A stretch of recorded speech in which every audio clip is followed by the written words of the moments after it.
I was setting the last platter of roasted chicken on the dining room table when my phone buzzed. A quick glance at the screen showed it was my husband, Jalen. He should have been at the law firm working late. "Hello?" I answered, wiping my hands on a dish towel as I hit the call button. "Astra, we need to talk." Jalen's voice was as calm as if he were discussing tomorrow's weather. "Next week, on Wednesday, the whole family is heading to Palm Springs for a week. I've already booked the plane tickets and a vacation rental." My knuckles went white as I gripped the phone, a sudden, familiar tightness clenching in my chest. This was the third time. My voice, eerily composed in the calm before the storm, came out sounding unnaturally placid. "The whole family, you say? Your parents, your brother Marcus and his new girlfriend, your aunt and your cousin? That's 6 people." I forced a deliberately cheerful tone. "The rental you booked only has 3 bedrooms, and if there are too many of us, it'll be a hassle. So, you don't have to come." I took a deep breath, my eyes scanning the meticulously prepared meal on the table. 2 main dishes and a soup, all of Jalen's favorites. Now all that food, along with my hopes for a quiet dinner together, was destined for the garbage. "Oh, I see. Well, you all have a wonderful time." My voice sounded like a distant echo. "I knew you'd understand, Astra. You're the most accommodating person I know." I could hear his sigh of relief. "Oh, and while I'm gone, don't forget to water the flowers in the garden and my succulents." "Right. Okay." I hung up, standing frozen in place. The phone screen went black, a light extinguishing inside my heart. The third time. 3 years of marriage, and not once had I been invited on their annual family trip. The first time, the excuse was that I had just had a miscarriage, and a long trip would be too much for me. The second, my job was too demanding, and it would be hard to take time off. This year, he hadn't even bothered with a convincing excuse. I began to clear the table mechanically, scraping the untouched food into the trash. Suddenly my wrist trembled, and a plate slipped from my hands, shattering on the floor. The shards scattered across the tile. How they looked so much like me at that moment. A marriage that seemed brilliant on the outside, yet crumbled at the slightest touch. My phone buzzed again. It was the family group chat. A message from my mother-in-law. "Guys, we're doing Palm Springs again this year. We leave Wednesday, so don't forget the sunscreen. They say it's going to be hot." A flurry of celebratory emojis followed. I stared at the words. The whole family. My eyes welled up with tears. To them, I wasn't family. I was just a stranger, an unpaid housekeeper. I pulled out a family photo from last year's trip to San Diego. Jalen had his arm around his brother Marcus. My mother-in-law, in a flashy sundress, sat in the center, and my father-in-law, looking solemn, stood to the side. Next to them were his cousin and Marcus's girlfriend at the time. All 7 of them were beaming, with the blue ocean and palm trees in the background. That day, I was home alone with a high fever. I called Jalen, and he told me, "Take some Tylenol and get some rest. You'll be fine. We're on a boat, and the signal is bad. Gotta go." And he hung up. I sank to the floor, picking up the ceramic pieces one by one. I cut my finger, and blood welled up, but the physical pain was nothing compared to the ache in my soul. My phone rang again. It was my best friend, Serena, on a video call. I quickly wiped my eyes, put on a fake smile, and answered. "Serena? You wouldn't believe the angry client who came into the salon today." Serena's voice stopped abruptly. She squinted, bringing her face closer to the screen. "What's wrong with you? Your eyes are all red." "Nothing. I was cutting an onion and they started stinging." I tried to smile, but it didn't reach my eyes. "Don't lie to me. You think I've known you for more than 10 years for nothing?" Serena's brow furrowed. "What did that jerk Jalen do this time?" Under her piercing gaze, my armor crumbled. In a few hushed words, I explained everything, my voice dropping to a whisper. "I feel like I'm the one being made fun of." "You? It's Jalen and his family who are making fools of themselves. Astra, wake up. These people don't see you as family." I fell silent. Deep down, I already knew it. I just didn't want to admit it.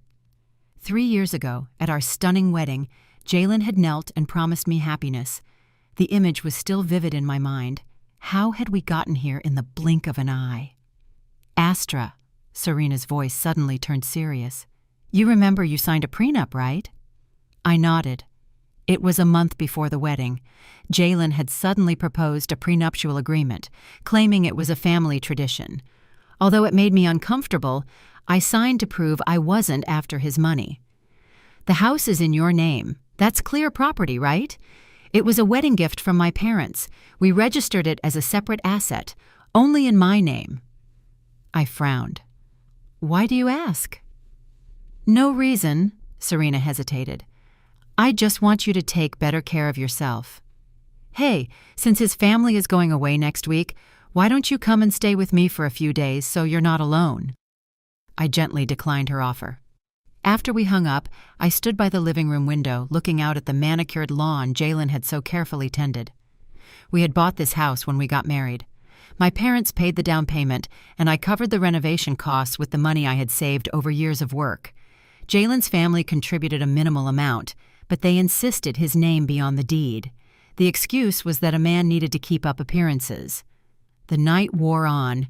I showered and got into bed like an automaton.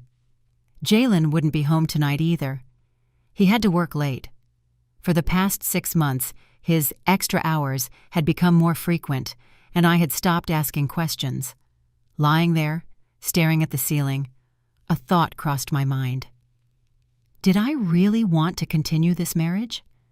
For the past 3 years, I had strived to be a good wife and an exemplary daughter-in-law. I cared for my husband meticulously and even put up with my brother-in-law's insolence. What had I received in return? The deliberate exclusion from the group chat, my husband's increasingly frequent absences, and an annual family trip I was always left out of. My phone lit up, a message from Jalen. Honey, you still awake? I'll be gone next week, so make sure to lock the door tight. Oh, and my mom wants you to buy her some gifts typical of Palm Springs. Buy some nice gift boxes tomorrow and get them ready for her. Reading the message, I started to laugh, laughing until I cried, That's it. This is really the end. How long do you plan to keep lying to yourself, Astra? I wiped my tears and sent a message to Serena. Are you free tomorrow? I need some legal advice. Now.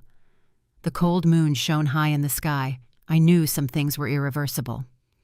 The morning sun crept through the bedroom curtains. I opened my eyes, but the other side of the bed was still empty. Jalen, as expected, had not come home last night. It was the 7th time this month. I got up and opened the closet. My fingers brushed past countless dresses before stopping at an elegant pantsuit. I chose it on purpose today. Jalen always said dresses made me look like a model wife. I washed my face and looked at myself in the mirror. My 29-year-old face already showed profound exhaustion. The fine lines under my eyes and my dull skin were a testament to 3 years of a repressed life. I covered the traces of last night's crying with makeup. Ding-dong. The doorbell rang. Through the peephole, I saw Serena's signature short hair and sharp gaze. She was holding 2 coffees in a paper bag with the delicious smell of pastries. I knew you wouldn't have had breakfast. As soon as I opened the door, she put the food in my hands. I got you an Americano with a little milk and no sugar, and your favorite croissant. The rich aroma of the coffee comforted me. In this city, besides the barista, Serena was the only one who remembered my preferences. Jalen didn't even know I was allergic to peanuts. Last year, at a family gathering, he insisted on serving me a salad full of nuts, saying it was delicious. Tell me, what kind of legal advice do you need? Serena took her laptop out of her bag and got straight to the point. I stirred my coffee and began to speak, weighing each word. If I wanted to get a divorce, how could I protect my rights? Serena's eyes lit up. Finally, you've come to your senses. She quickly opened several files. First, we need to clarify your financial situation. You said the house is in your name, right? Yes. It was a wedding gift from my parents. I registered it as my exclusive property. But after we got married, Jalen insisted on adding his name. For appearance's sake, he said. And I, being a softie, agreed. I forced a bitter smile. Serena's forehead wrinkled. When was that? About 6 months after the wedding. He asked me every day. He said his coworkers' wives had done it, and he was the only one who hadn't, and he was embarrassed at work. Serena's fingers flew across the keyboard.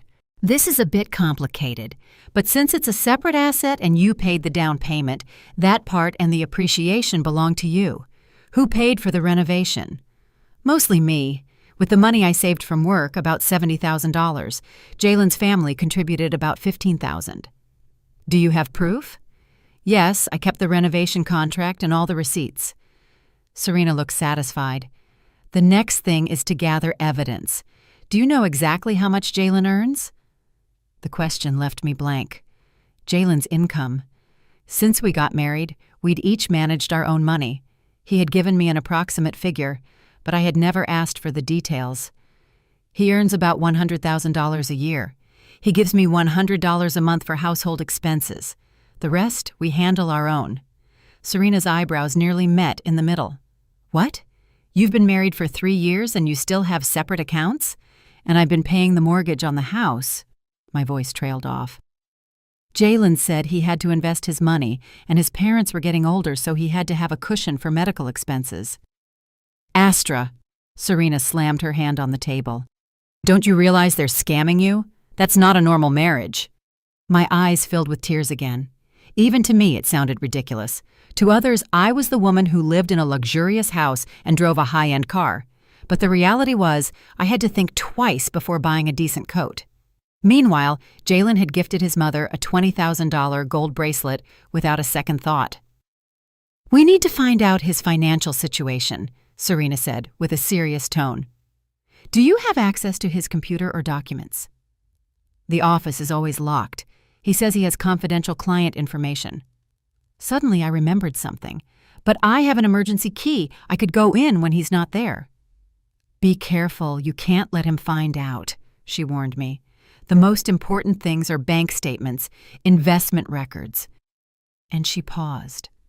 Do you have any proof of infidelity? My heart skipped a beat. Infidelity, a possibility I had tried to ignore with all my might, was finally coming to the surface. After Serena left, I stood in front of the office door with the key in my hand. When we got married, we promised to respect each other's privacy. Because of that, I had never entered his personal space without permission. Today, I had to break that rule. The sound of the key in the lock seemed unnaturally loud. When I opened the door, a faint smell of men's cologne hit me. The office was impeccably tidy. The law books on the shelf were arranged by height, and there wasn't a speck of dust on the desk. I checked the drawers. In the top one, a few unimportant work documents. In the middle one, several photo albums. I opened them at random. They only had pictures of Jalen and his family, with only a few of the two of us together. The bottom drawer was locked. That anomaly only increased my suspicions. Looking around, my eyes fell on a small safe behind the bookshelf. Jalen had bought it last year to store important documents. I tried our anniversary date. Error. His birthday. Error. Finally, I entered his mother's birthday. The safe opened with a click. Inside, there was a stack of well-organized documents. On top of everything, a copy of the property deed. My heart went cold as I opened it. It was the deed to my house, but under the owner's section, it clearly stated Jalen Black and Astra Miller in a joint tenancy. I remembered perfectly that in the beginning, it was only about adding his name with a minority share. I continued searching and found several bank statements.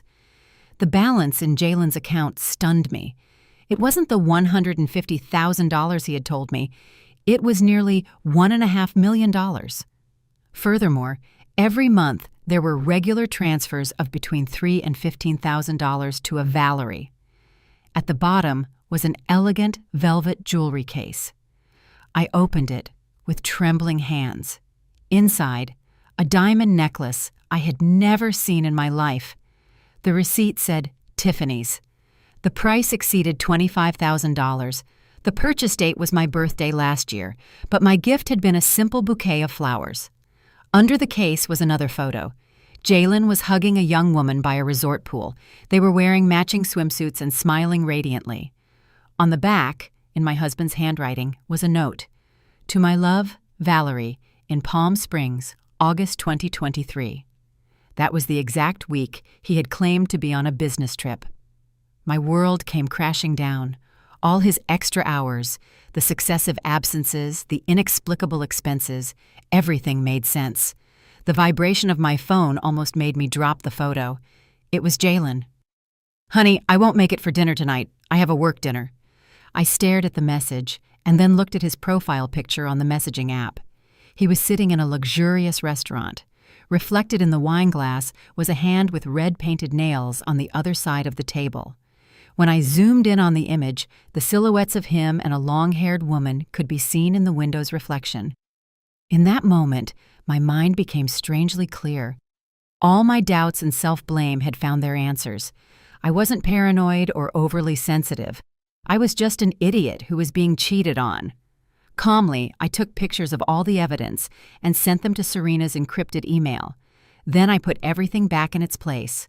I closed the safe and left the office. At 10 o'clock at night, Jalen came home smelling of alcohol.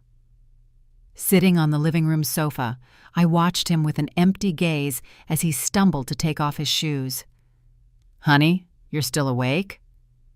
He came over to kiss me, but I turned my head away. "You smell like perfume. I don't like it," I said in a flat voice. Jalen paused for a moment and then laughed. "It was for work, honey. It must have rubbed off on me a little. Those clients wear really strong cologne." "Oh, really?" I looked him directly in the eyes. "Is that Valerie a client too?" Jalen's expression froze. His drunkenness seemed to vanish instantly. What are you talking about?" "Nothing." I stood up. "It just occurred to me. You must be exhausted, having to entertain that client so many times a month." Jalen's face went from red to white. "Astra, listen to me. I can explain." "You don't need to explain anything," I cut him off. "I'm tired. I'm going to sleep. I have to go buy those gift boxes for your mom tomorrow. You didn't forget, did you?" I turned around and went into the bedroom. Jalen was left alone in the living room with a completely bewildered expression. As I closed the door, I leaned against it.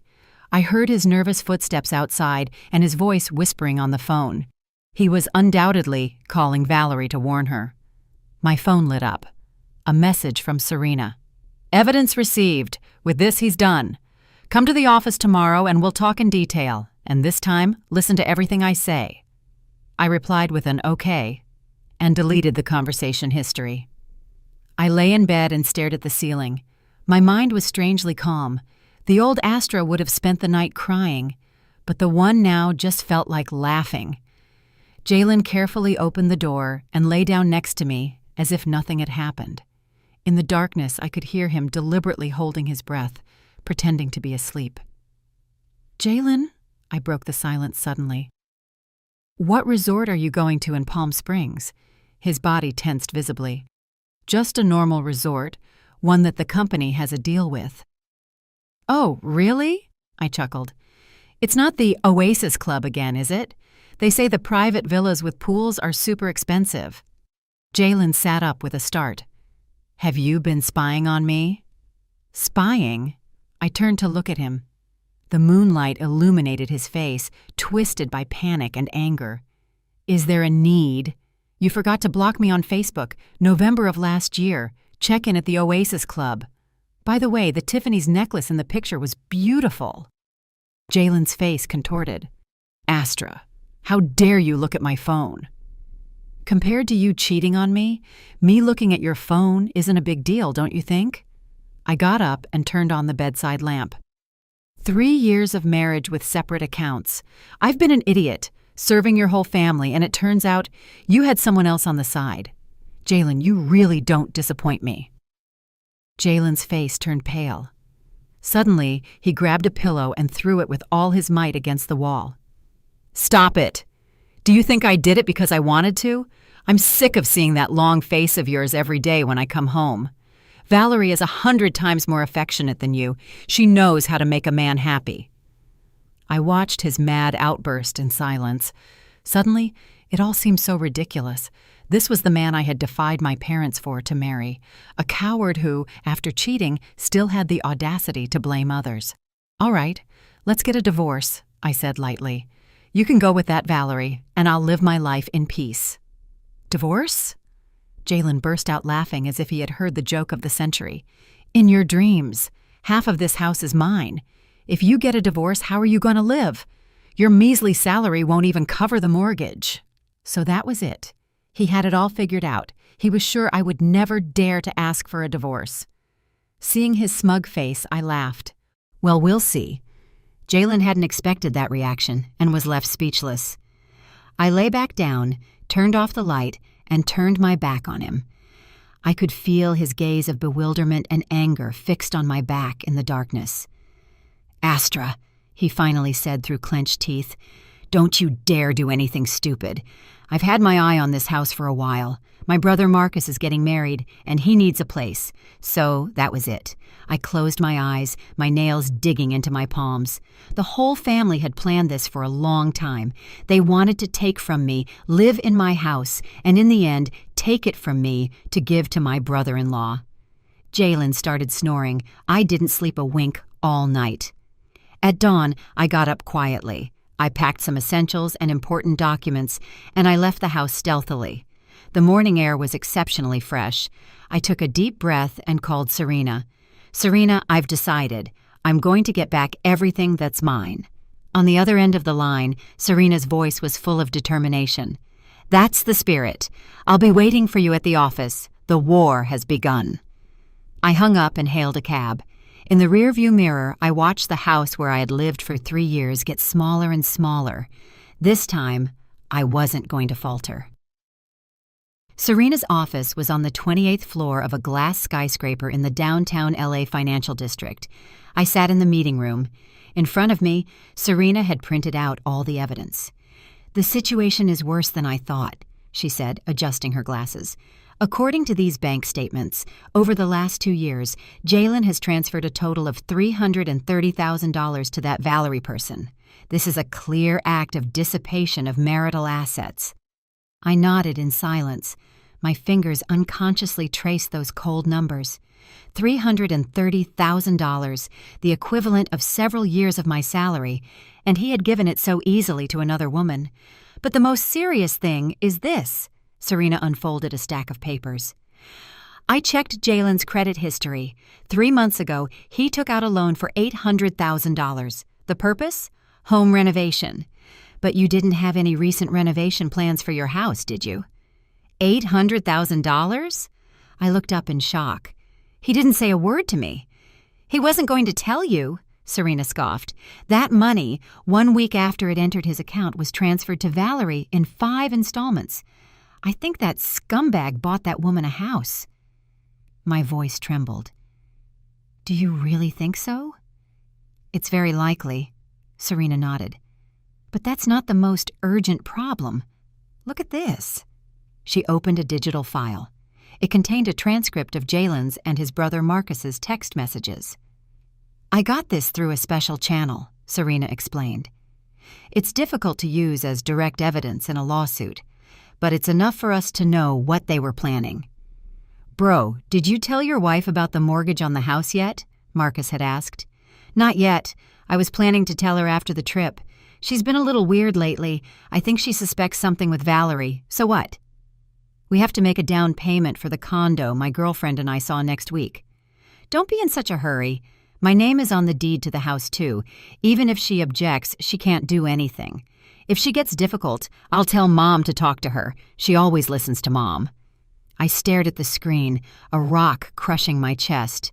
They had been planning to mortgage my house to buy my brother-in-law a condo for a long time. Legally, to get a mortgage on a jointly owned asset, the consent of just one of the owners is sometimes enough, Serena said seriously. "If they act first, you'll be in a very unfavorable situation." "Then what do I do?" I clenched my fists. "Do I have to stand by and do nothing?" "Of course not." A sharp light gleamed in Serena's eyes. "We have to beat them to it. Your parents paid the down payment, and you paid for most of the renovation. You have proof of everything. We can argue that Jalen is the main culprit in the breakdown of the marriage and request a new division of assets." I thought for a moment, and then something occurred to me. "Serena, What if I could prove that the joint tenancy deed was forged by Jalen? Serena's eyes lit up. You have proof? I'm not sure, but I remember perfectly that in the beginning, it was a tenancy in common. Also, the notary stamp and the signature on the deed in the safe looked a little different. This could be our turning point, Serena exclaimed, hitting the table excitedly. If we prove the deed was falsified, not only would the mortgage be void, but Jalen could face criminal charges. We laid out a general plan. First, I had to secretly gather more evidence. Second, we had to quickly verify the authenticity of the deed. And finally, prepare the divorce petition. As I was leaving the office, Serena gave me a set of keys. It's a small apartment I have. It's empty now. Stay there for a while. Don't go back to the house. A cornered Jalen could do anything. I hugged her gratefully. As I exited the building, the sunlight was dazzling. My phone rang. It was a call from Jalen. I took a deep breath and answered. Astra, where have you been? Jalen's voice was filled with anger. My mom just called me. She said you still haven't sent her the gift boxes. She needs them for tomorrow. I almost laughed.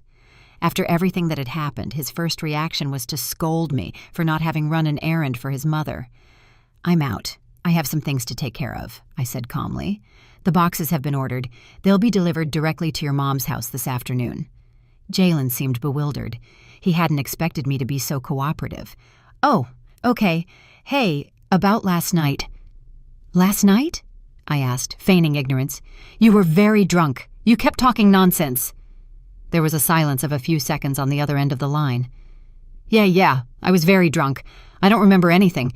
Anyway, when are you coming home? I think I'll be late. Something urgent came up at work. Don't wait up. I made up an excuse and hung up.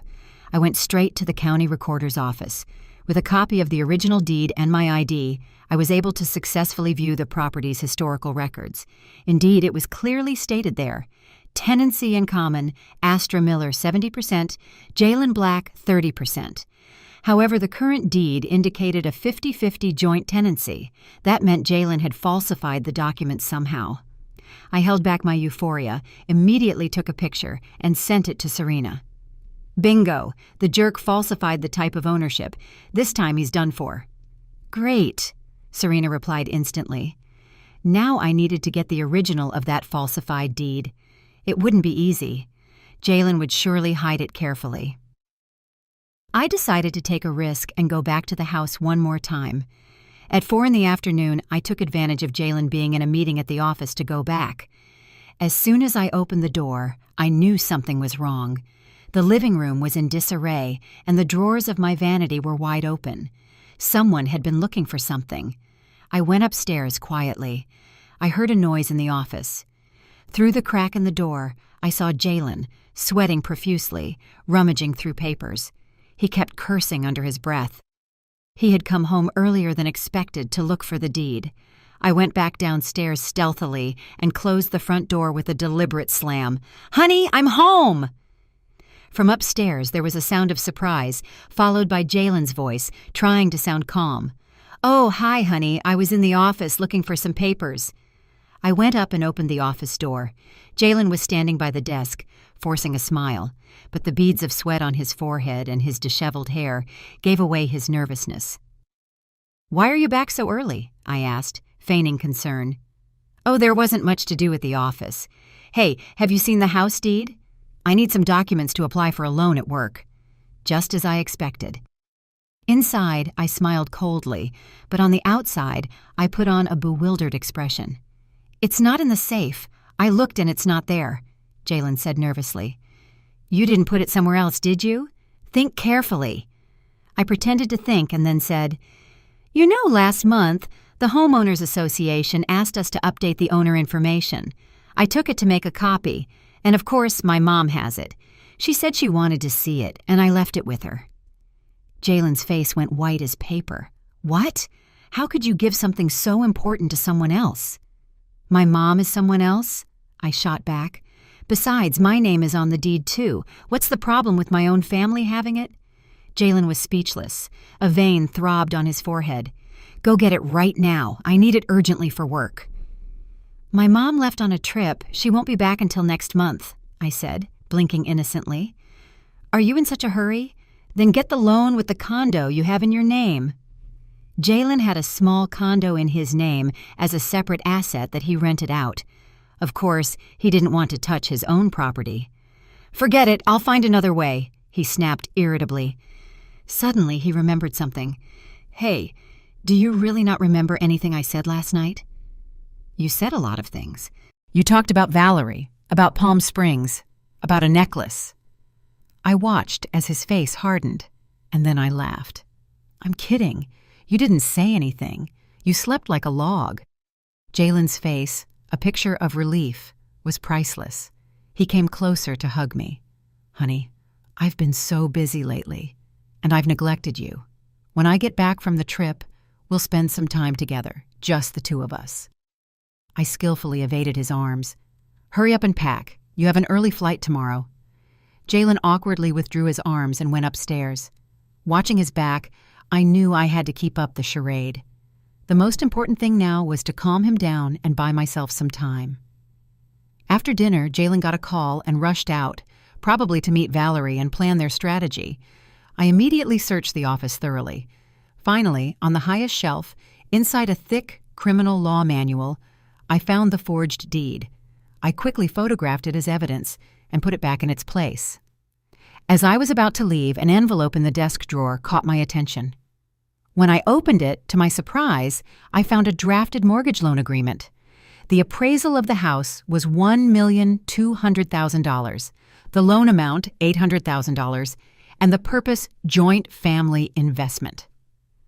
The most terrifying thing was that in the space for the borrower's signature, my signature had been forged very convincingly. It wasn't mine. Jalen had forged my signature. With trembling hands, I photographed all the evidence and carefully put them back where they belonged. Just as I was about to leave the office, my phone rang. It was my mother-in-law. Astra, her voice was still arrogant. The gift boxes are arriving tomorrow, right? They have to be the good ones with gold details. Don't mess it up. Yes, Mom, don't worry. Everything is ready, I replied, repressing my nausea. She continued with her orders. While we're on vacation, don't forget to water the plants at home once a week. Jalen's succulents are very expensive. Oh, and I have some pickles in the fridge that I made. They'll be ready next week, so take them out and put them in the sun to dry. I responded with monosyllabic replies while looking at the clock. It was already 10 o'clock at night. Jalen still hadn't returned. I decided not to wait any longer. I packed some clothes and important documents and left the house for Serena's apartment. On the way, I called my parents and explained the situation in broad strokes. Contrary to what I expected, my dad didn't scold me for not listening to him. On the contrary, he said firmly, "Honey, whatever decision you make, your family will always be on your side. We gave you that house. Don't let that man's family take it from you." On the other end of the line, I heard my mom crying. "My poor girl, how could you go through all this without telling us?" After I hung up, I finally broke down. I cried uncontrollably in the back seat of the taxi. I wasn't fighting alone. My pride had just prevented me from showing my vulnerability to my family. Serena's apartment was small but cozy.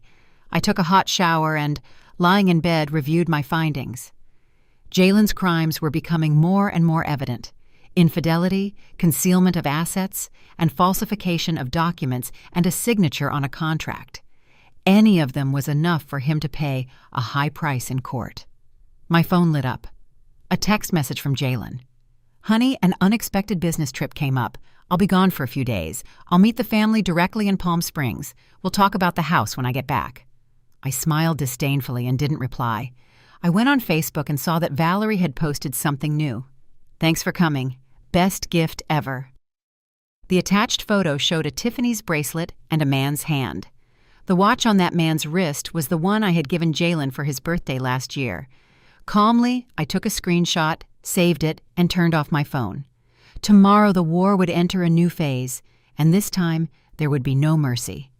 The morning light filtered through the thin curtains. When I opened my eyes, it took me a few seconds to realize where I was. Serena's apartment was small, but I had slept better than I had in the last 3 years. I had 3 missed calls on my phone, all from Jalen, and a text message. "Why aren't you answering? I'm getting on the plane. Lock the front door." I smiled contemptuously and blocked his number and all his profiles. I got up and opened the fridge. A workaholic, Serena's fridge was empty except for some water bottles and an expired yogurt. After showering, I made myself a coffee, turned on my laptop, and started planning. Last night, Serena had sent me a detailed list of actions. The first was to secure my personal assets. I logged into my online banking and checked all my accounts. Luckily, my salary was deposited into an account Jalen didn't know about. In the last 3 years, I had managed to save nearly $60,000. In our joint account, there were $35,000 in savings. In theory, we were each entitled to half. I smiled bitterly. Jalen had already sent his mistress more than $300,000. I called the bank and, citing possible suspicious activity, temporarily froze the joint account. This way, Jalen couldn't take out any money during his trip. The next thing was the most important: the house. Following Serena's advice, I had to report the deed as lost and quickly request a duplicate, but first, I had to make sure Jalen couldn't interfere. My phone rang. It was my dad. "Honey, I talked to my old friend, the lawyer Mr. Jameson. He has a lot of experience in real estate litigation. He says we have to sue Jalen for falsification of documents as soon as possible, and at the same time request an urgent restraining order." "Dad," a lump formed in my throat. "I'm sorry I didn't listen to you." "What nonsense is that?" My dad's voice was firm. "The important thing now is that you get back what's yours. Your mom and I are coming to LA this afternoon. We'll stay at a hotel. Whatever happens, we'll face it together." When I hung up, my eyes felt moist. My parents would always be my refuge, and for an insignificant man, I had distanced myself from them for 3 years.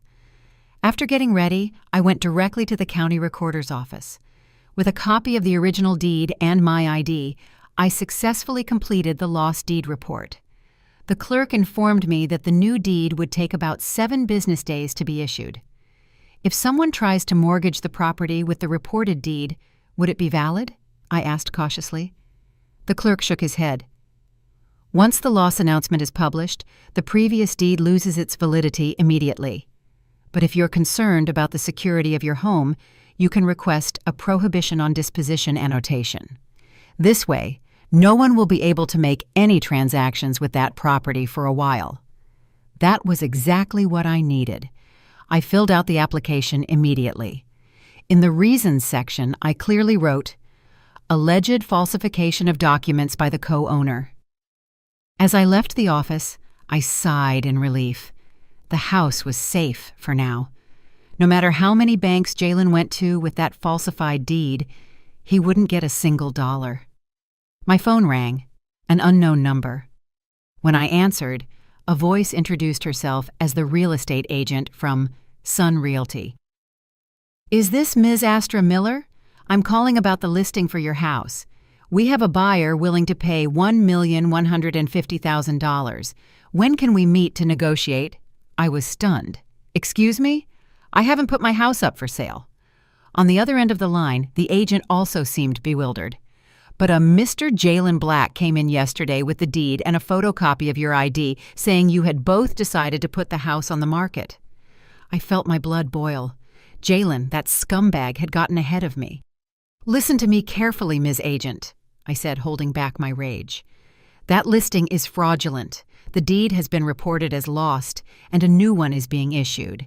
If your agency proceeds with this transaction without following legal procedures, be prepared to receive a lawsuit from my lawyers."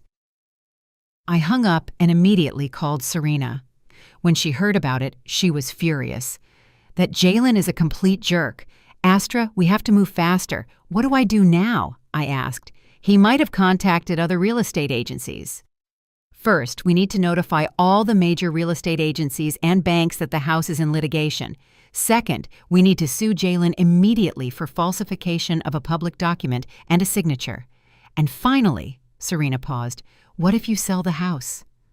Sell it? The idea surprised me. I had put so much effort into that house, from the blueprints to choosing the materials. Every corner had my touch. But thinking about it, what was the point of living there, facing unpleasant memories every day? "I'll sell it," I said firmly, "but after I regain full ownership." "Good decision," Serena nodded. "Hey, your parents just arrived. Mr. Jameson wants to meet with us this afternoon." At 3:00, I met with my parents and Mr. Jameson in a hotel meeting room. When my mom saw me, she hugged me tightly, her eyes teary. "You're so thin." Mr. Jameson was an intelligent-looking, middle-aged man. He meticulously reviewed all the evidence I had collected, nodding constantly. "The evidence is very solid. Mr. Black's behavior clearly constitutes a crime of falsification of a private document and fraud. He could face up to 3 years in prison." "Prison?" I shook my head.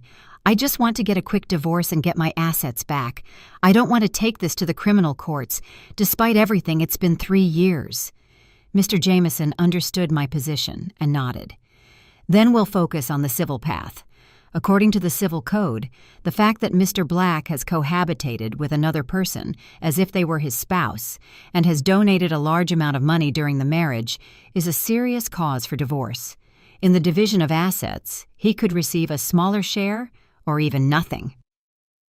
We agreed on the legal strategy. First, we would request a restraining order to freeze Jalen's assets. Then we would file the divorce petition, requesting the redistribution of the house's ownership and compensation for the marital assets Jalen had dissipated. "There's one more problem," Mr. Jameson said, adjusting his glasses. "Do you know where Mr. Black is currently? The court needs to notify him of the lawsuit." I opened my phone and went into the family group chat. Although I had the notifications silenced, I could see the photos they were uploading. The most recent one was a family photo on a beach in Palm Springs. Jalen was hugging Valerie by the waist, smiling radiantly. The caption read, "Family photo, only missing the daughter-in-law."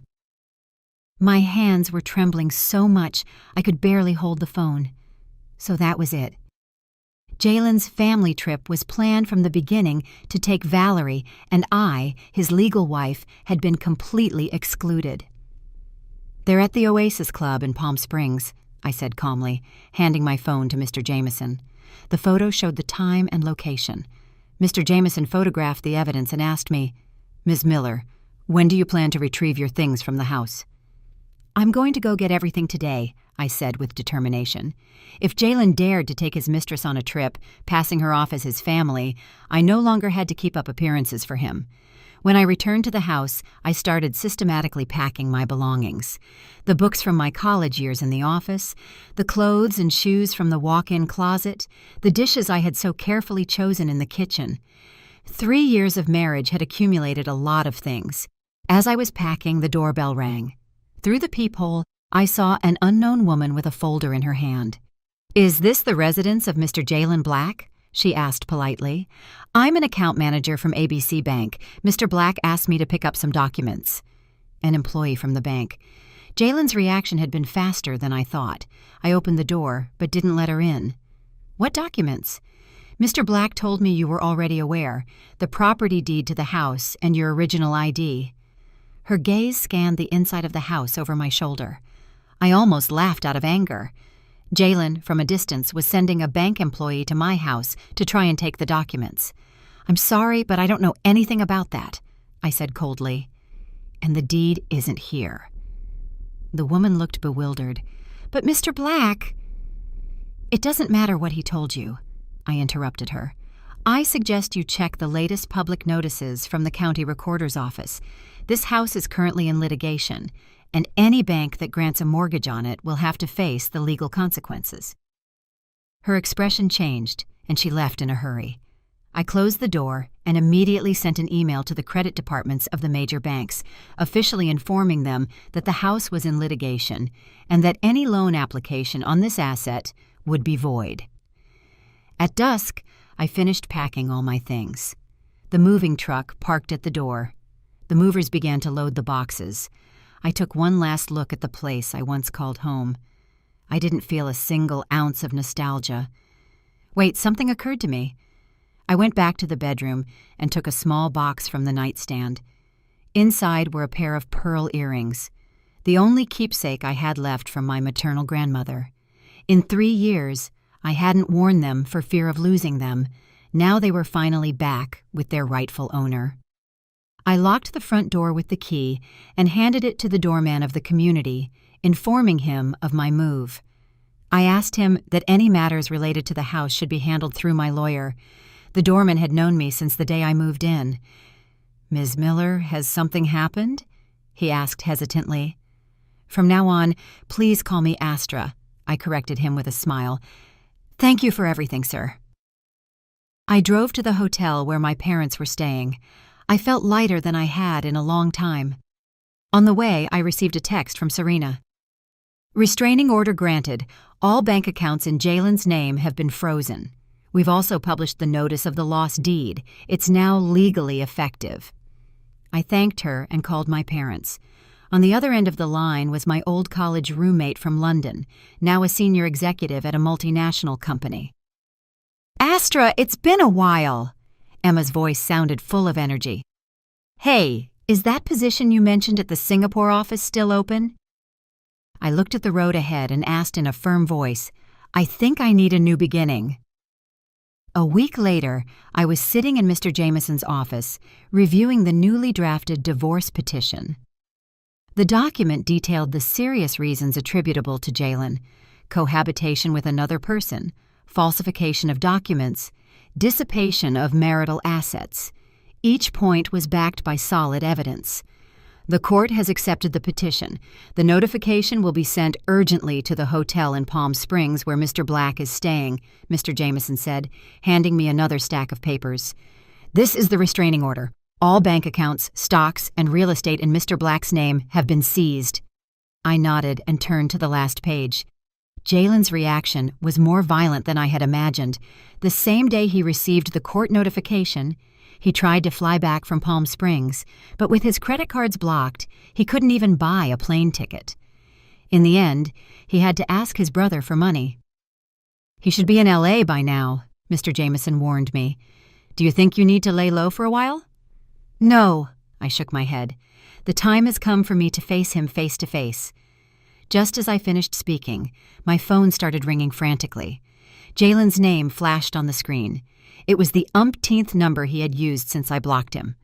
I pressed the call button and put him on speakerphone. "Astra, have you gone crazy?" Jalen's yell echoed in the office. "How dare you sue me and freeze my accounts?" "Mr. Black," I said calmly, "I ask you to watch your words. My lawyer is recording this conversation." There was a noticeable pause on the other end. Then his tone softened. "Astra, honey, do we really have to do this? We can sit down and talk things out calmly." I smiled disdainfully. "When you forged the deed and my signature on the mortgage contract, why didn't you think to talk to me about it? When you took your mistress on a trip, passing her off as your family, why didn't you think to talk?" "It's all a misunderstanding," Jalen hurried to explain. "Valerie is just a distant cousin. The family photo was a joke, and the deed could have been a mistake by the county clerk. We can go and correct it." "Mr. Black," I cut off his clumsy lies, "I'll see you in court." And I hung up. Mr. Jameson nodded in approval. "Well handled. Now he'll go all in. We need to be prepared." Indeed, less than half an hour later, I received an urgent message from Serena. Jalen went to the house with his parents. They're at the doorman's booth, making a scene to get him to change the lock. Mr. Jameson and I headed there immediately. From a distance, we could already hear my mother-in-law's shrill voice. "My son is the owner of this house. Why won't you let him in? Did that woman bribe you, doorman?" The doorman looked very flustered. "Ma'am, Ms. Miller filed a formal report for a lost deed, and a new one is being issued. Legally, at this moment, she is the only one with a right to the house." "That's ridiculous," my father-in-law shouted, hitting the counter.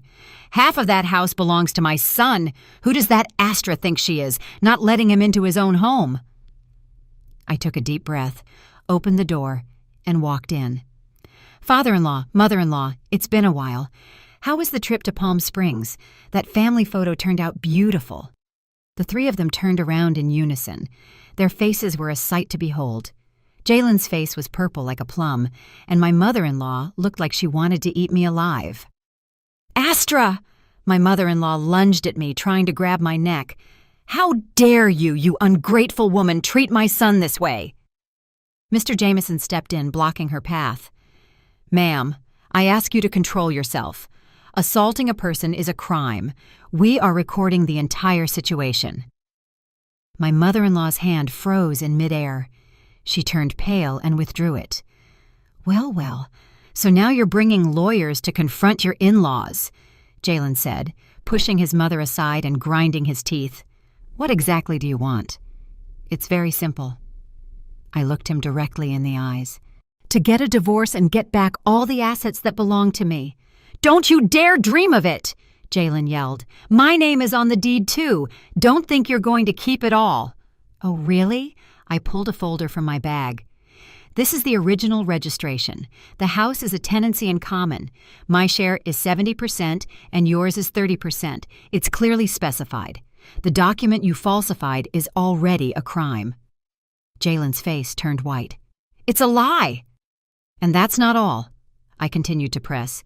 "You forged my signature on a mortgage contract and transferred $330,000 to your mistress.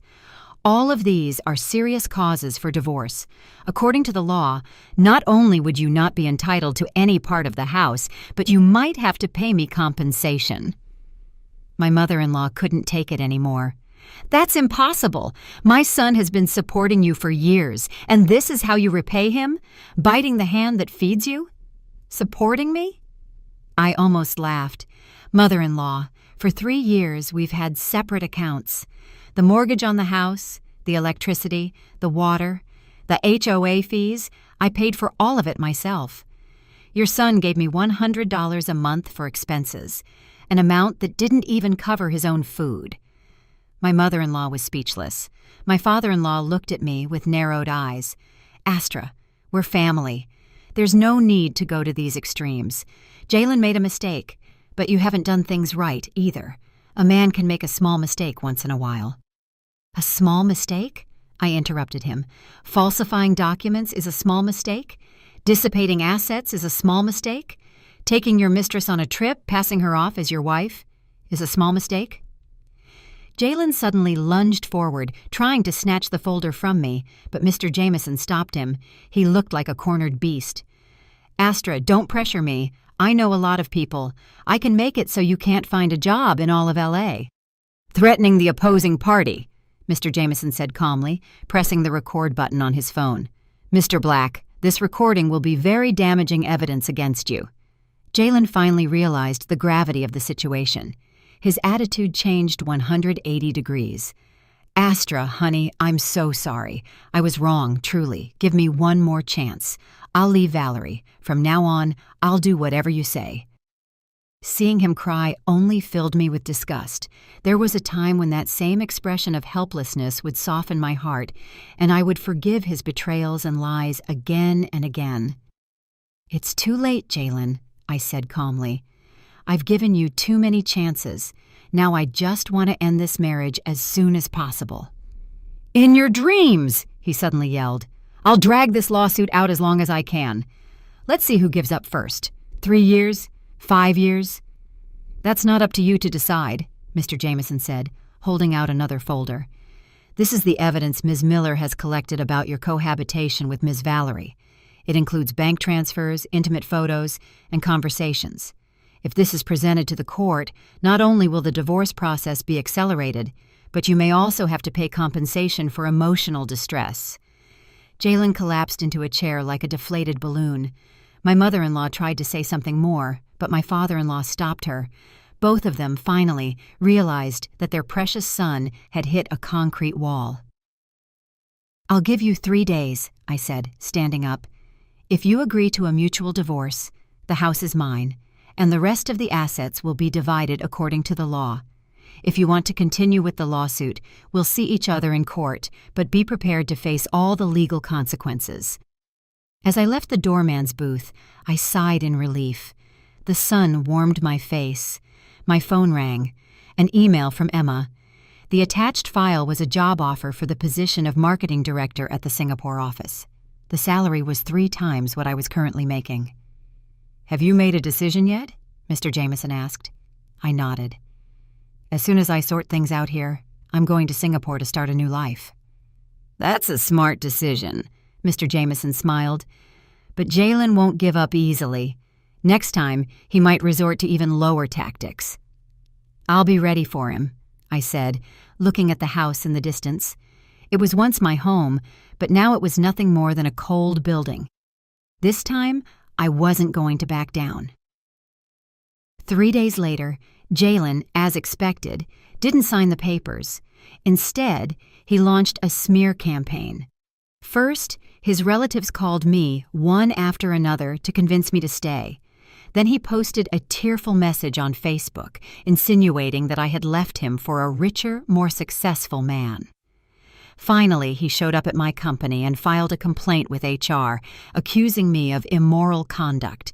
Luckily, I was prepared.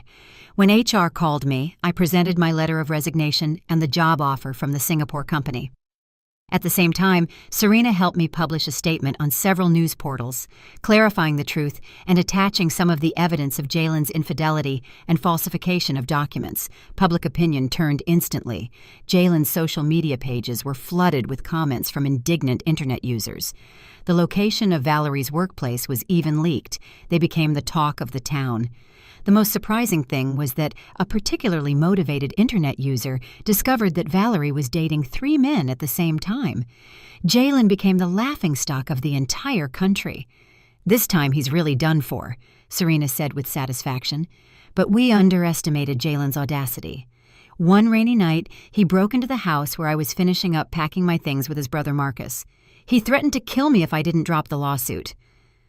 "Astra!" Jalen reeked of alcohol, and his eyes were bloodshot.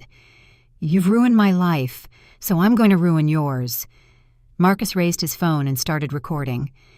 "Sister-in-law, you'd better drop the lawsuit. If not, this video of your reconciliation with my brother will go viral tomorrow." I understood their plan instantly. They wanted to fake a forced reconciliation, maybe even assault me.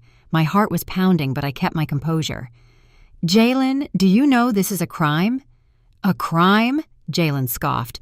"What crime can there be between a husband and a wife? I'll tell you what, after tonight, whether you drop the lawsuit or not, you're finished." The moment he lunged at me, I pressed the panic button I had in my pocket. A piercing alarm sounded, and at the same time, 2 of my former coworkers, who were on guard in the next house over, broke down the door and pinned the Black brothers to the floor. "The police are on their way," I said, looking coldly at Jalen, who was immobilized on the ground. "This time, with trespassing and attempted assault. You'll be in jail for a long time." Jalen's face turned ashen, and Marcus started to cry and plead. "Astra, it was my brother's idea. Please, forgive us." In the distance, the police siren was getting closer. I knew the charade was finally over. Jalen's last and most desperate attempt had given me the opportunity to get rid of him forever. As the police were putting the handcuffs on him, he suddenly turned to me and asked, "Astra, did you ever love me?" I was silent for a moment and then answered sincerely, "Yes, but now I feel nothing but contempt." The police car drove away, and the rain stopped. I stood at the door of the house, looking at the place filled with so many memories. I felt strangely at peace. Tomorrow, I would officially put the house up for sale. Next week, the first divorce hearing would take place, and in a month, I would be in Singapore, starting a completely new life. My phone rang, a text message from my mom. "Honey, I made your favorite stew. Come have dinner." I smiled and replied, "Of course, Mom, I'm on my way." A star shone in the night sky. I knew it was my guide, showing me the way forward. The day before the first divorce hearing, I received a call from the police. Jalen, during his trip to Palm Springs, had used the falsified deed to get a loan of $120,000 from a small financial company. Now, the company had discovered the forgery and had reported him. "Ms. Miller, you are one of the victims in this case.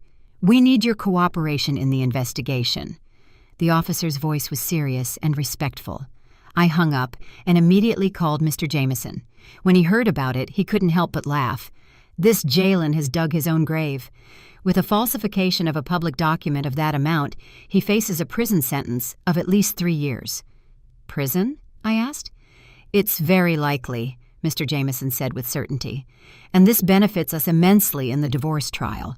The judge will recognize Jalen's serious culpability, and the division of assets will undoubtedly be in your favor. I should have been happy, but I felt a strange mixture of emotions. It was ironic that 3 years of marriage would end this way.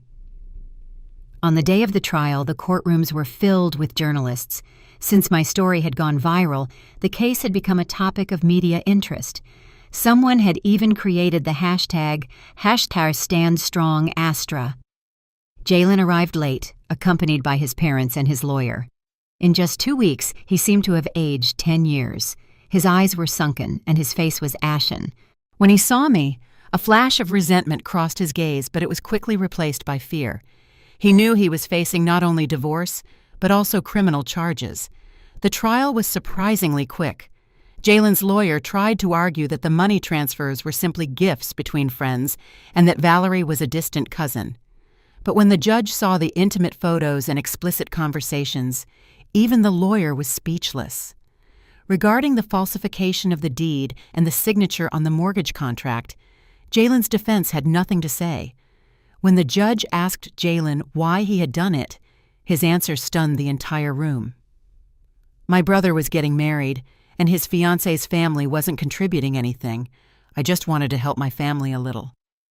And for that you falsified documents, a signature, and dissipated marital assets? The judge asked severely. Were you aware of the legal consequences of your actions? Jalen lowered his head and said nothing. His mother, in the courtroom, broke down crying until a bailiff escorted her out. During a recess, Jalen suddenly approached me. Astra, for the 3 years we were married, couldn't you drop the lawsuit? I'll give you back the house. I don't want the money. It's too late, Jalen. I looked at him calmly. I gave you a chance. You chose the worst path yourself. You want to destroy me? He yelled, his eyes bloodshot. If I go to jail, my life will be over. You brought this on yourself, I said. I turned around and stopped looking at him. The final verdict far exceeded my expectations. The judge granted the divorce. The house was fully awarded to me. Jalen was ordered to return the $330,000 transferred to Valerie. 70% of the savings in Jalen's name were awarded to me as compensation for damages. In addition, Jalen had to pay my legal fees and court costs. As the judge read the verdict, Jalen's face turned ashen and his mother in the courtroom fainted. The journalists' cameras flashed nonstop. In a shower of flashes, the miserable sight of the Black family was immortalized forever. As I left the courthouse, the sunlight was dazzling. Mr. Jameson patted me on the shoulder. Congratulations, Ms. Miller. Justice has been served. Thank you, Counselor, I said sincerely. Without your help, I couldn't have won so overwhelmingly. What are your plans now? What will you do with the house? I'll sell it, I said without hesitation. I've already put it in the hands of a real estate agency. Next week, I'm going to Singapore to start my new job. As a marketing director?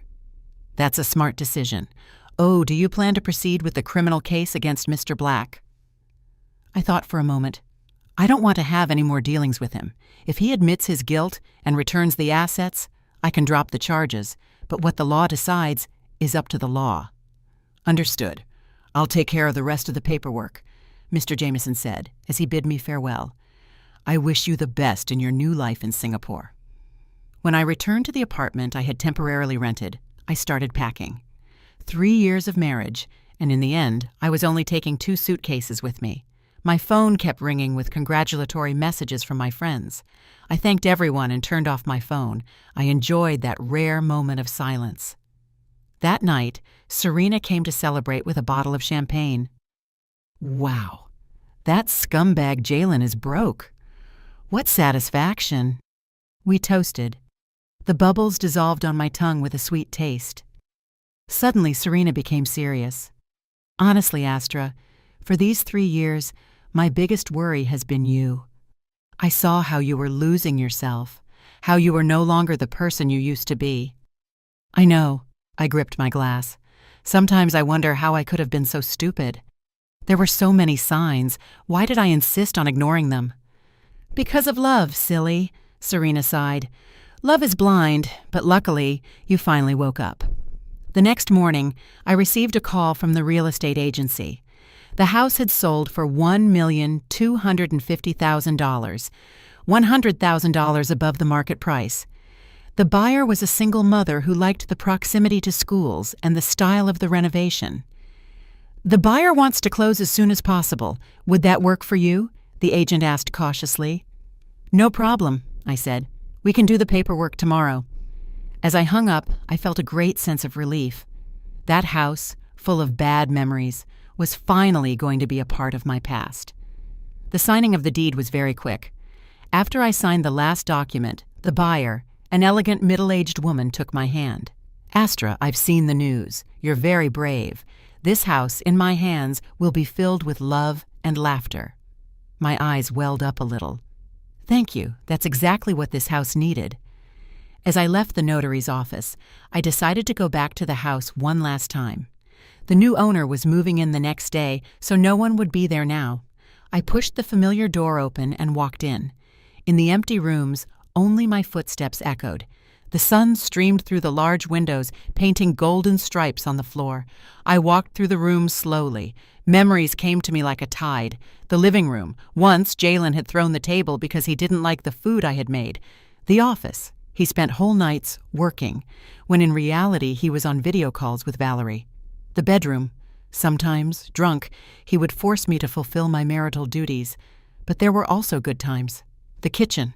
Once, I prepared a big party for my parents. The patio. I drank wine with my friends, and we talked until the early hours of the morning.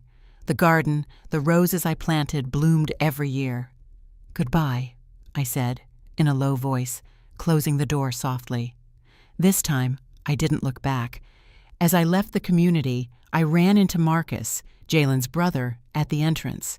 He looked gaunt. When he saw me, he was surprised, and then ran toward me.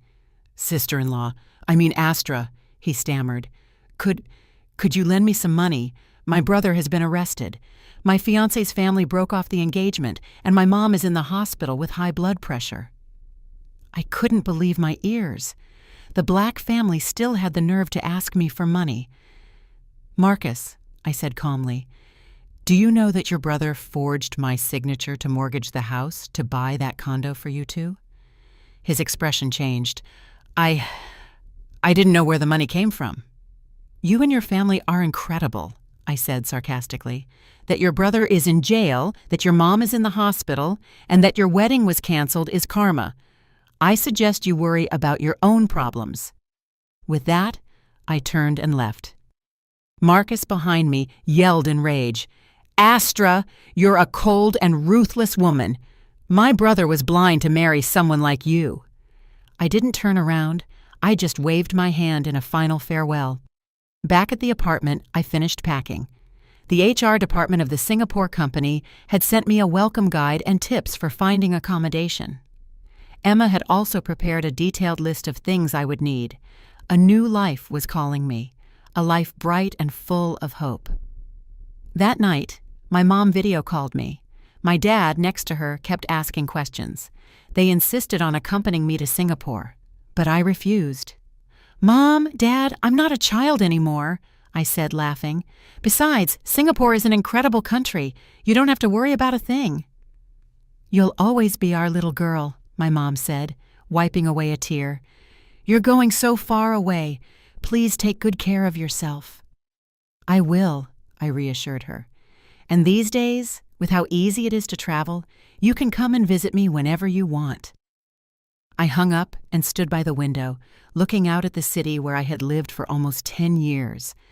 Under the neon lights, how many stories of love and heartbreak were unfolding? Mine was just one more. My phone rang again. It was Serena. Astra, I just got a call from the courthouse. That scumbag Jalen confessed. The The prosecutor is asking for 3 years for him. His lawyer told me he wants to see you one last time." "No," I said firmly. "I have nothing else to talk to him about." "I know," Serena laughed. "You have your tickets? Do you want me to come with you to the airport?" "Tomorrow at 3 in the afternoon. You don't have to come. You know I hate goodbyes. Have a good trip." Suddenly, Serena's voice cracked. "Call me often and don't forget your friends when you get a new boyfriend." "What are you talking about? You're my best friend." A lump formed in my throat. "As soon as I get settled, I'll invite you to Singapore." The night went on.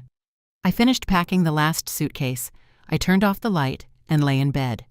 Tomorrow at this time, I would be 30,000 feet high, flying toward a completely new life. I closed my eyes, and the memories of the last 3 years passed before me like a slow-motion movie. Pain, betrayal, struggle, awakening. In the end, it all had become the force that propelled me to grow. I remembered a quote I had read somewhere. "There are paths you must walk alone, tears you must wipe yourself, and pains you must endure in solitude. But when you overcome all that, you will find a better version of yourself." Tomorrow, the sun would rise again, and I would no longer be the Astra who put up with humiliation. Changi Airport, Singapore, a bustling hive of people. I pushed my luggage cart, and as I walked out, I saw Emma holding a sign with my name on it. We hadn't seen each other in 3 years. She had short hair and an elegant business suit. She looked even more determined than in our UK days. "Astra!" She ran to hug me enthusiastically. "Welcome to your new life." Emma helped me settle into an apartment near the office and invited me to try authentic bak kut teh. At the table, she cautiously asked about my divorce. I summarized it for her briefly. "What a jerk! He should rot in jail." I smiled and shook my head. What's in the past is in the past. Now, I just want to look forward. The new job was a challenge, but very stimulating. As the marketing director for the Asia-Pacific region, I was responsible for brand promotion in several countries. The busy routine didn't leave me time to think about the past. Every day was full and meaningful. A month later, I received an email from Mr. Jameson. Jalen had been sentenced to 3 years in prison for falsification of a public document and fraud. At the same time, the court had executed the divorce decree. The savings in Jalen's name were transferred to my account. Valerie was also ordered to return part of the money. The email included a clipping from the crime section of a national newspaper with the headline, "Wife's Blitz Divorce After Husband's Deed Forgery Scam." In the photo, Jalen was surrounded by journalists, looking pathetic. I calmly closed the email. I felt nothing. On the weekend, I attended a yacht party in Marina Bay, organized by the company. The night view of Singapore was a spectacle of lights. My coworkers were toasting cheerfully. Jackson, the senior marketing director, approached me with a glass of champagne. "Astra, I heard you left an important position in Spain to come to Singapore. You are very brave." I smiled without saying anything. He didn't know I hadn't come for my career, but to escape a past I didn't want to go back to. 3 months passed, and I had fully adapted to the pace of life in Singapore. The work was going smoothly, and I had made new friends. Sometimes I would post photos of Singaporean food and landscapes on Instagram. Serena was always the first to like and comment, "I'm so jealous." One Tuesday morning, while I was preparing the quarterly report, my phone rang, an unknown number with an LA area code. "Hello?" I hesitated for a moment before answering. "Is this Astra Miller?" a weak female voice said. My phone almost fell from my hand. It was my ex-mother-in-law. How had she gotten my new number?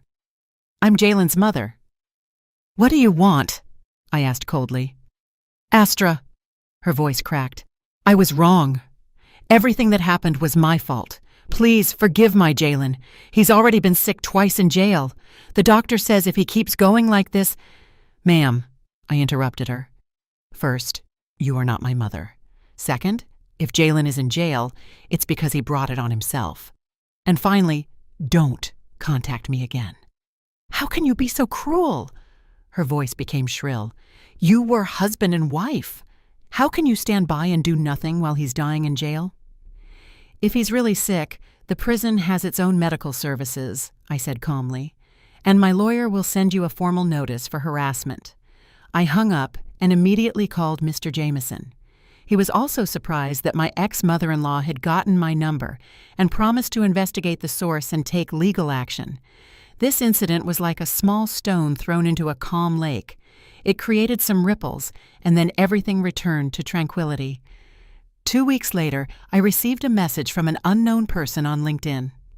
Dear Astra Miller, I'm Iris Jones, head of HR for the X Group.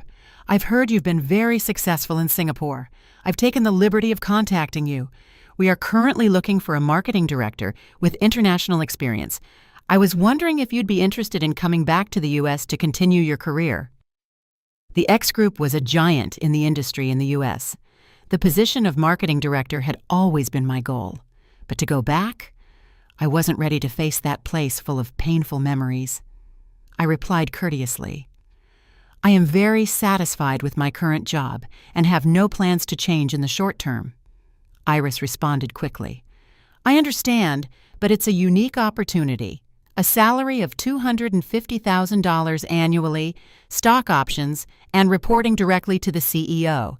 If you change your mind, don't hesitate to contact me. $250,000, double my current salary. I stared at the message for a long time. In the end, I didn't delete it. Time flew, and I had been in Singapore for 6 months. During that time, my team managed to close 2 major contracts.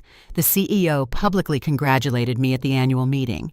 Emma, saying I was the fastest adapting foreign employee, even encouraged me to apply for permanent residency. But the offer to return to the U.S. kept nagging at me.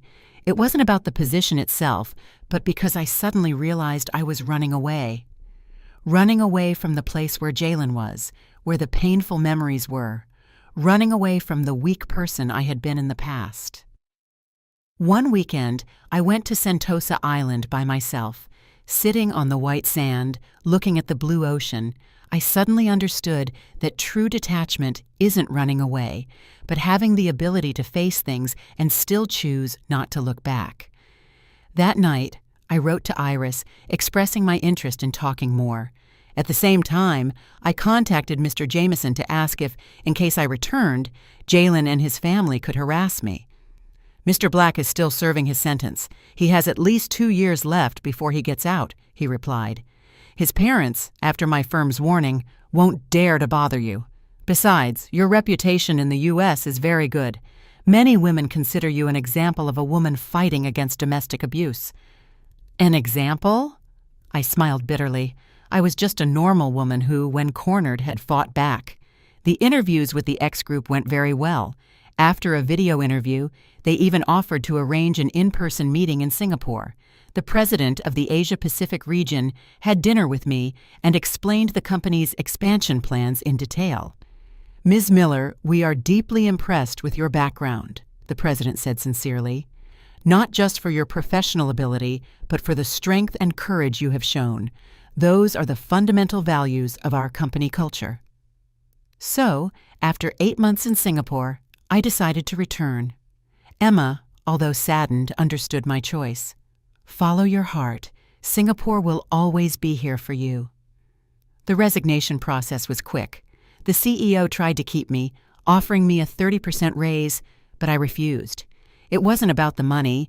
I needed to complete my own ritual of redemption, to return to the place that had hurt me, and with my head held high, start a new life. A week before I returned, I received a message from Serena with some juicy news. Valerie cheated on your ex-husband. She went to a halfway house and got together with another inmate's family member. They teamed up and fleeced Jalen out of what little he had left and then fled. I should have felt satisfied, but I felt a strange melancholy. Jalen, who had calculated so much, had ultimately been betrayed by everyone. Was that karma? The plane landed at Los Angeles International Airport. It was October, in the middle of fall. Through the window, I saw the blue sky and yellow leaves. It was a breathtaking beauty. While waiting for my luggage, my phone buzzed. A welcome message from Iris. At the end, she added a sentence. Oh, there's a welcome party at the company tomorrow night. The CEO wants to take the opportunity to introduce you to the team. Will you be available?" I replied in the affirmative and took a deep breath. I pushed my cart and walked out the arrivals gate. The sun, filtering through the glass dome, warmed my face. "Astra, welcome home," I told myself. The welcome party for the X Group was held in a restaurant on the 80th floor of a skyscraper in downtown LA. I chose a dark red pantsuit, professional, but not without a touch of celebration. "Director Miller, I've heard a lot about you." The CEO, Mr. Johnson, was a kind man in his 50s. He shook my hand with just the right amount of firmness. "Your case was a case study in my MBA class." I smiled and thanked him, a little surprised inside. My divorce, a case study in a business school? As the party began, I understood why. Mr. Johnson's wife, an elegant and intellectual woman, approached me. "Astra, I'm Eleanor Thompson, a law professor at UCLA. I also direct the Center for Women's Rights Studies. Your case is a perfect example of how an educated woman can use the law as a weapon to protect herself." "I'm flattered, but I think you're exaggerating," I said, a little overwhelmed. At the time, I just reacted instinctively when I was cornered. "Precisely that instinct is what deserves to be studied." The professor's eyes sparkled with intelligence. "Too many women in similar situations choose to endure, but you demonstrated with your actions that the law is an effective weapon to protect our rights." Midway through the party, a middle-aged man in a suit approached me and introduced himself. "Director Miller, a pleasure. I'm the group's legal advisor. I've heard wonderful things about you." As we exchanged a few words, a young woman timidly joined us. "Excuse me, are you Director Astra Miller?" She introduced herself as an intern in the marketing department and told me that my story had given her the courage to leave a toxic relationship.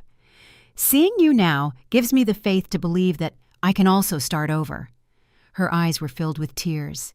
In that moment, I suddenly felt that my story could have a real meaning.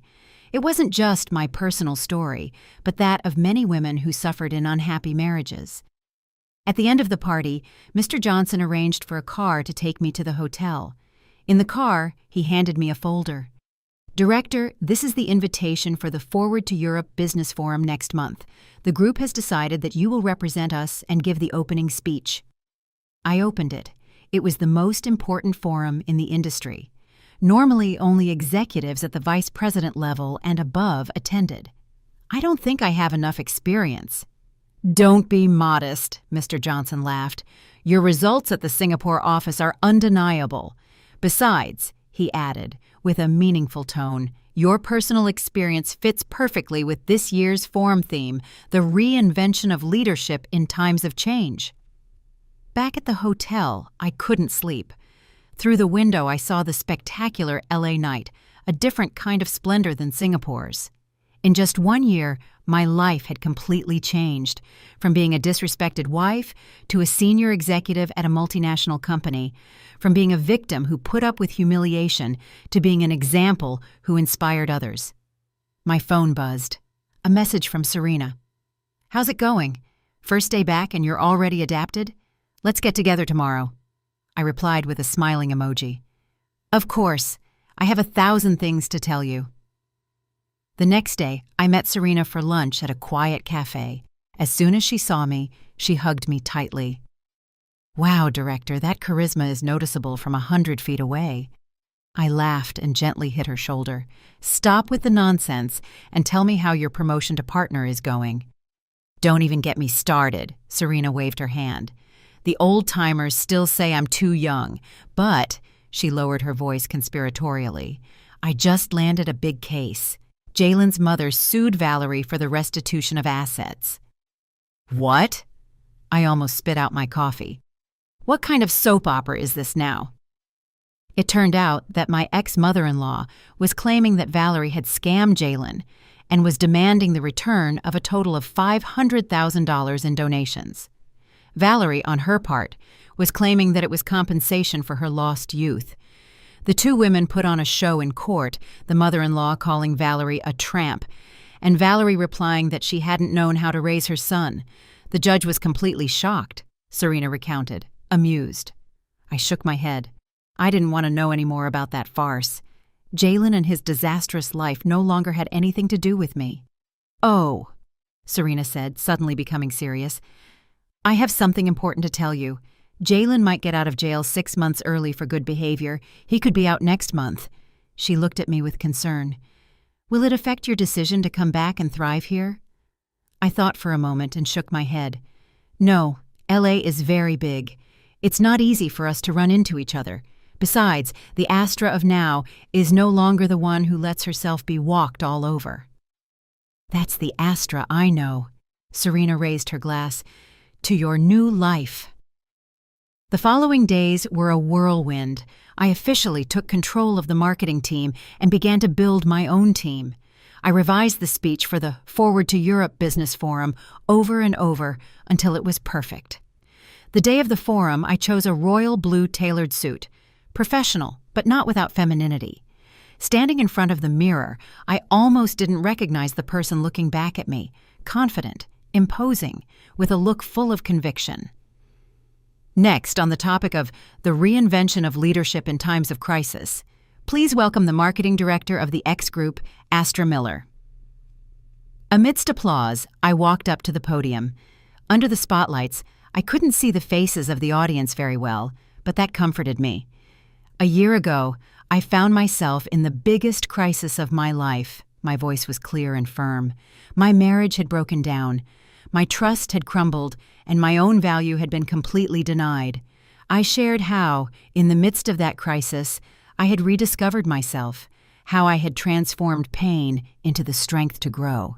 At the end of my speech, I said, "True leadership doesn't lie in controlling others, but in controlling our own lives. When we have the courage to face our deepest fears, we discover our greatest strength. Thank you." The entire auditorium stood up and applauded.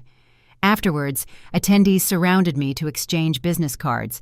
Among them were heavyweights in the industry. Mr. Johnson, in the distance, gave me a thumbs up. His face reflected the joy of having discovered a treasure. In the car back to the company, I received a message from an unknown number.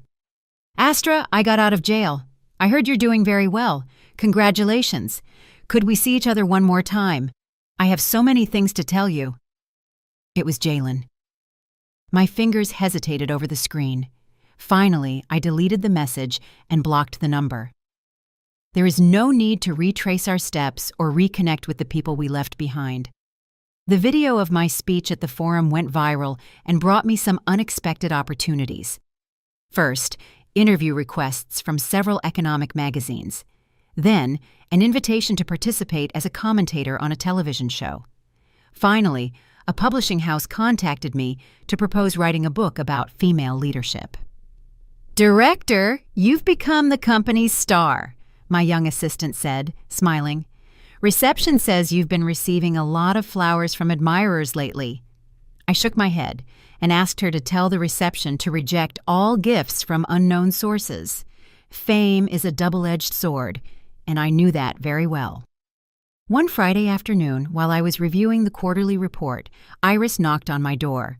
"Director, next month is International Women's Day. The Federation of Women in Business has invited you as a representative of successful women to give a speech at a high-level forum. The CEO has already given his approval. Take a look." I received an invitation with golden borders. It clearly read, "The Growth and Empowerment of Women in the New Era." On the list of invited speakers were famous businesswomen, academics, and artists. My name was among them.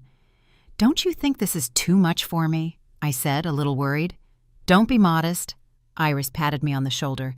"Director, do you know what they call you online?